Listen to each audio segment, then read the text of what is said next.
Hello, welcome to the exciting debate session entitled "What are the CDK or are all CDK46 inhibitors are the same or different?" I am Sung Baek Kim, medical oncologist from Asan Medical Center, Seoul, Korea. I'm very pleased and honored to moderate this session with two distinguished speakers. Debra Patt from Texas Oncology, University of Texas, and Russ Regan, University of Rochester.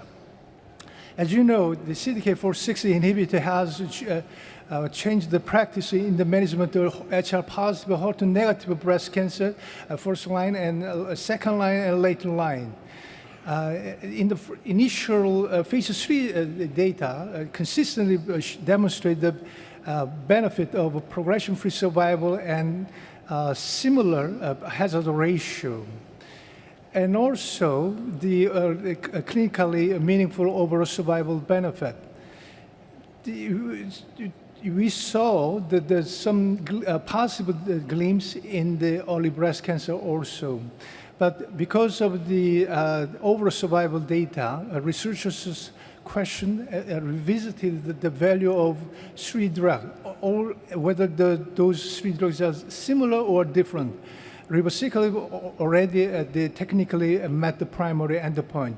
The bottom line is that it is important, crucial, to use these drugs in the clinical practice.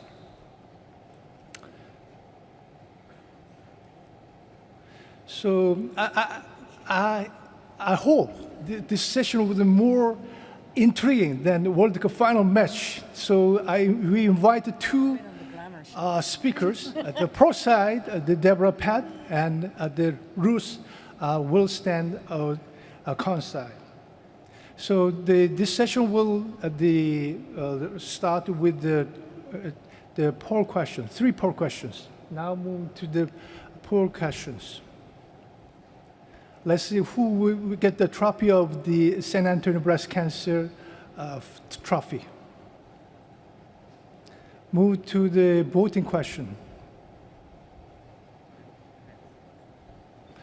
So the first question is that 35-year-old premenopausal woman received conserving surgery, a clinical stage T2N0, received the adjuvant TC4 cycles and the radiation, and followed by concurrently with the tamoxifen and GnHI for 1 year. After 1 year, recurred, presented with a small metastasis. Biopsy of liver revealed histology grade 2, ER positive, PR positive, HER2 negative, Ki16 is high.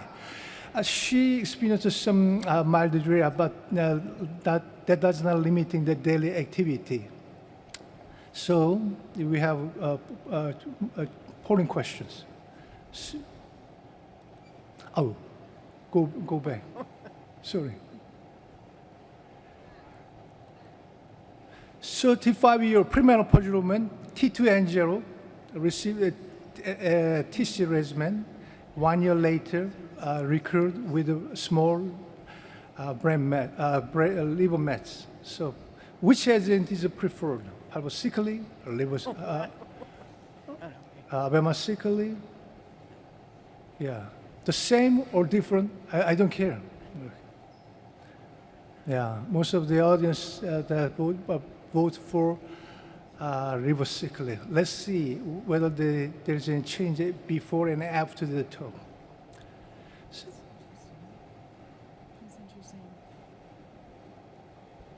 Interesting. Moving to a second question.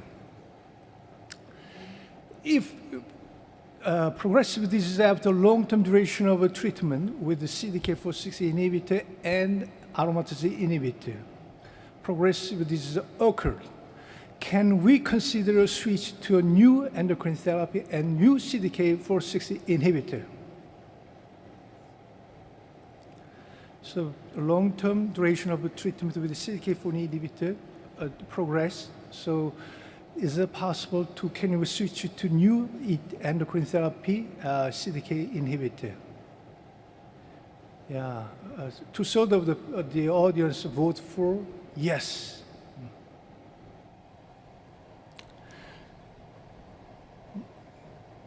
Moving to third question.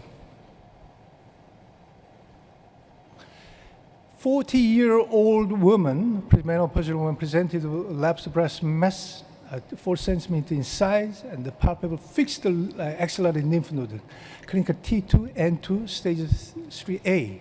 Biopsy breast mass revealed histology grade 3, ER positive, PR positive, HER2 negative, Ki67 high.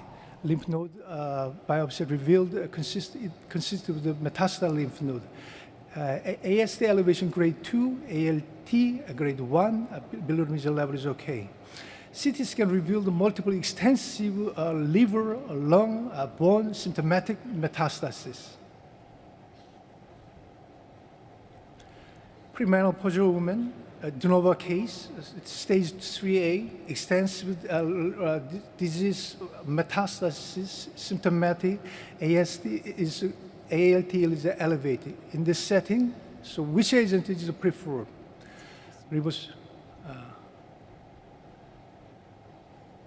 We heard the right choice presentation on Tuesday. Yeah. Almost half of the audience vote for ribociclib, AI, Generic A. Yeah. 1/3 voting for Abema or Palbo.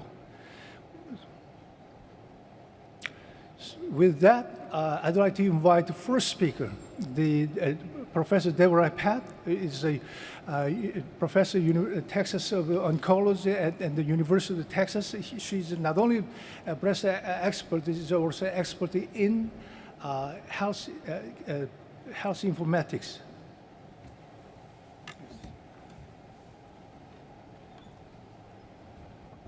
Thank you for that introduction. As my colleague mentioned, I have the privilege of serving as an Executive Vice President of Texas Oncology, which is part of the U.S. Oncology Network, and I serve as a clinical full professor at Dell Medical School at UT Austin.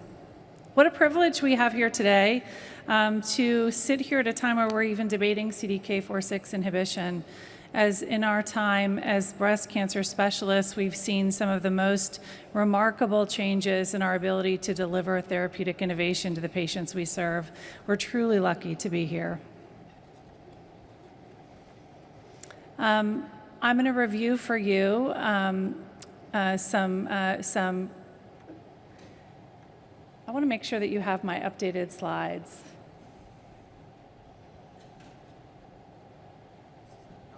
This is not right, no.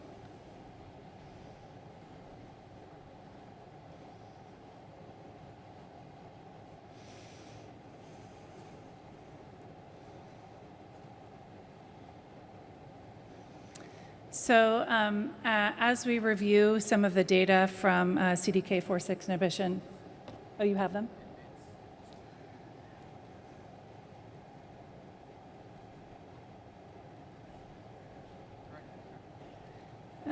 These aren't all of my slides.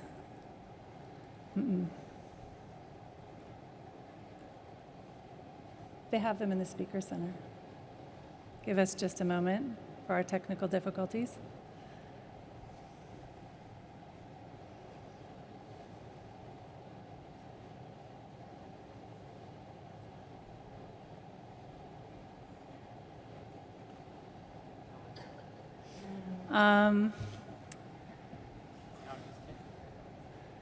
Well, I think everybody's ready to see the lovely and talented Dr. O'Regan and I put our dukes up for CDK46 inhibitors here. Again, what a lucky situation we're in that we can discuss these important molecules.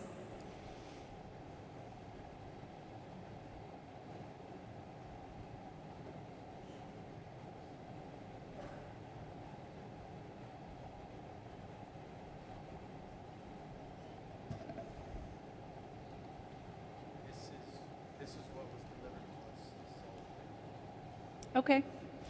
Deb, do you want me to go first? What's that? No, it's fine.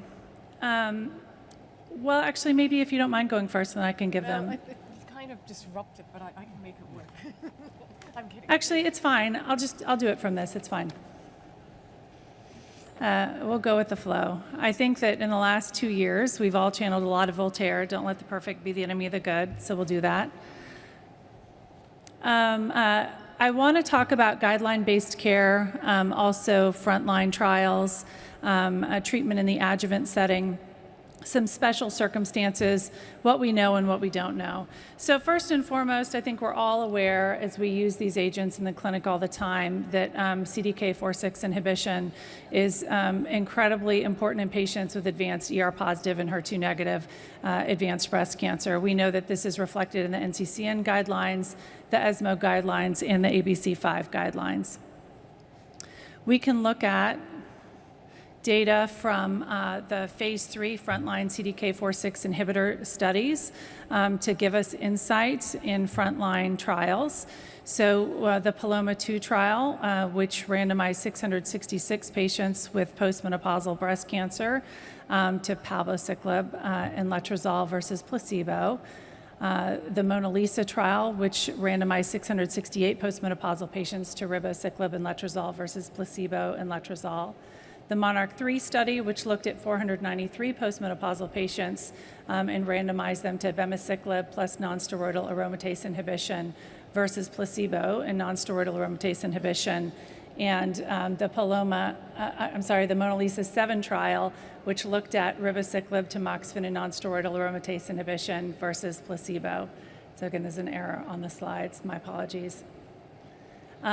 What we learned is that in terms of progression-free survival, we know that they all were really similar in terms of the primary endpoint of progression-free survival.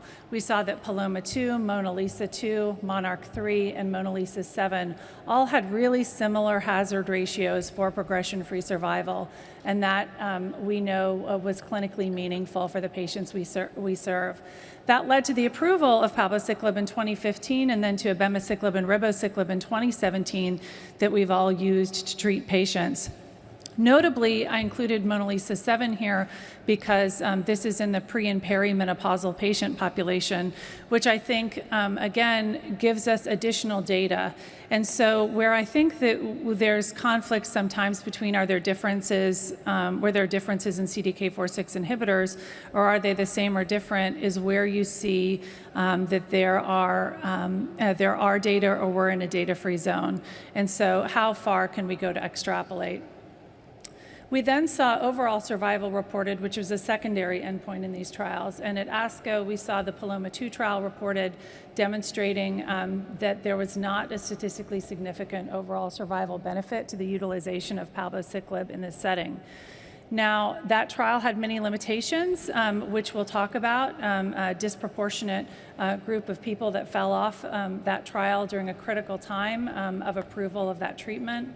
But we did see the Mona Lisa 2 and Mona Lisa 7 trial demonstrate an overall survival benefit.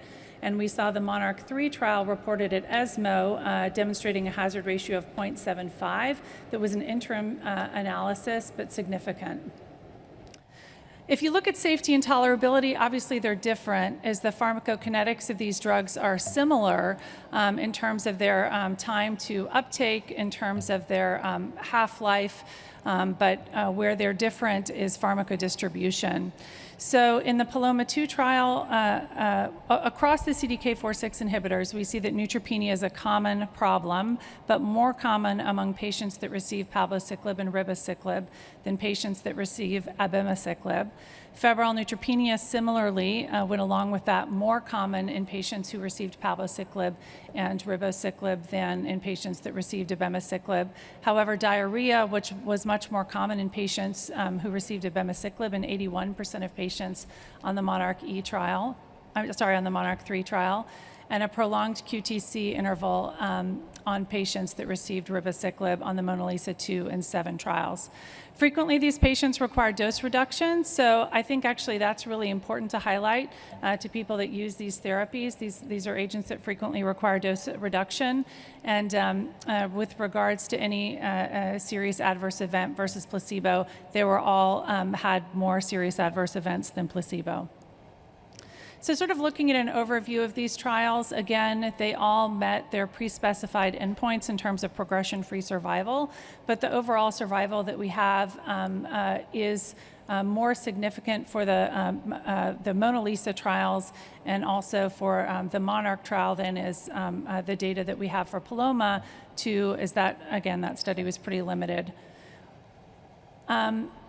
What I was going to mention here and have another slide of is I think that we can look, when we discuss these trials as to where they're different, at some specific circumstances. So Dr. DeMichel published a nice article in Breast Cancer Research looking at real-world evidence in palbociclib utilization. So they took data from mostly community practices from the Flatiron database, over 1,400 patients that were treated either with letrozole and palbociclib or letrozole alone. And what we do see in that trial is a substantial improvement in progression-free survival and overall survival among those 1,400 patients that were treated. In addition to a substantial difference in the unadjusted analysis, when looking at real-world evidence, frequently you want to make adjustments to make sure that you're making an apples-to-apples comparison, as real-world evidence isn't the gold standard of prospective clinical analysis. And so even when we looked at inverse proportional treatment weighting, which is a mechanism to adjust, or propensity score matching, what we could see is that there was a difference in progression-free and overall survival in that population. Looking at other sort of subsets, some things to call out with abemaciclib, in addition to it being approved as a single agent, is its activity in the central nervous system. Dr. Sarah Talani published a nice phase 2 analysis of patients with brain metastasis. It was a small study to look at the availability of abemaciclib and the benefits of those patients, and had a nice demonstration of response of about 24% of patients that demonstrated clinical benefit who had in their brain metastasis, and patients who received abemaciclib with brain metastasis. Also notably, there's been some subsequent analysis published by Joyce O'Shaughnessy and colleagues looking at high-risk patients among individuals treated with abemaciclib, specifically calling out an increased magnitude of benefit in patients with liver metastasis, in patients who had a progesterone receptor status of 0, in patients with high-grade, high Ki-67 tumors, and who had a shortened disease-free interval.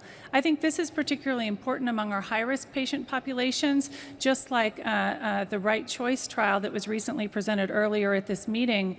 We need to consider how we use these drugs in high-risk patients and make sure that we allow high-risk patients to benefit as opposed to pivoting them over to chemotherapy. You know, as Dr. Hayes mentioned in the previous talk, our goals first and foremost are to help patients live longer and better, and time off chemotherapy is a really important distinguishing factor.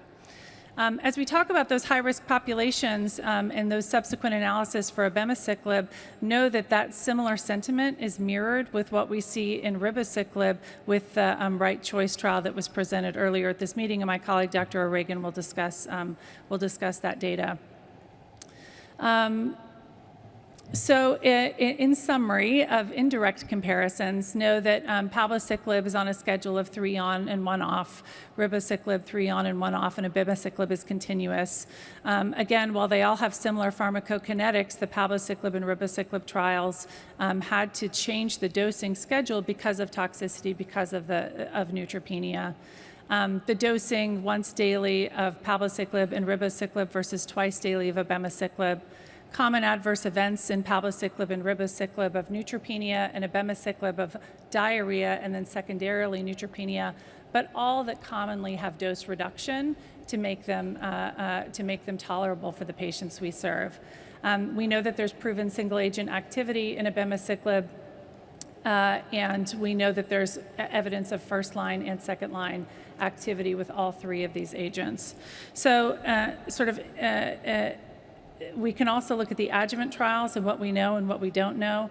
We know the Monarch E trial has been reported and then updated, demonstrating an improvement in progression-free survival in patients with high-risk breast cancer, whereas the Pallas and Penelope trials have not been positive trials. I will say with Pallas, that was a lower-risk patient population on average than Monarch E. And we know the Natalie trial, looking at the benefit of ribociclib, has yet to report. So we'll watch these with interest. I'll say in summary, as we think about this, we're very lucky to have all three of these agents, and I think all three of these agents are really important in clinical practice. While they do have differences, I see those mostly in choices about how we think about some certain select patient populations that my colleague went over in the pre-specified questions, and also when we think about a favorable toxicity profile to match the right drug to the right patient. And know that, you know, if it's not the right drug to the right patient, they can always switch and do something different. So we're grateful to have all of these important drugs that we can use in therapy today. And I know you'll take that back to your clinic as we decide how to treat patients as we continue to learn more from these drugs. As more data will emerge, and 10 years later, we might look at it differently. Thank you, Dr. Patt, for your wonderful presentation.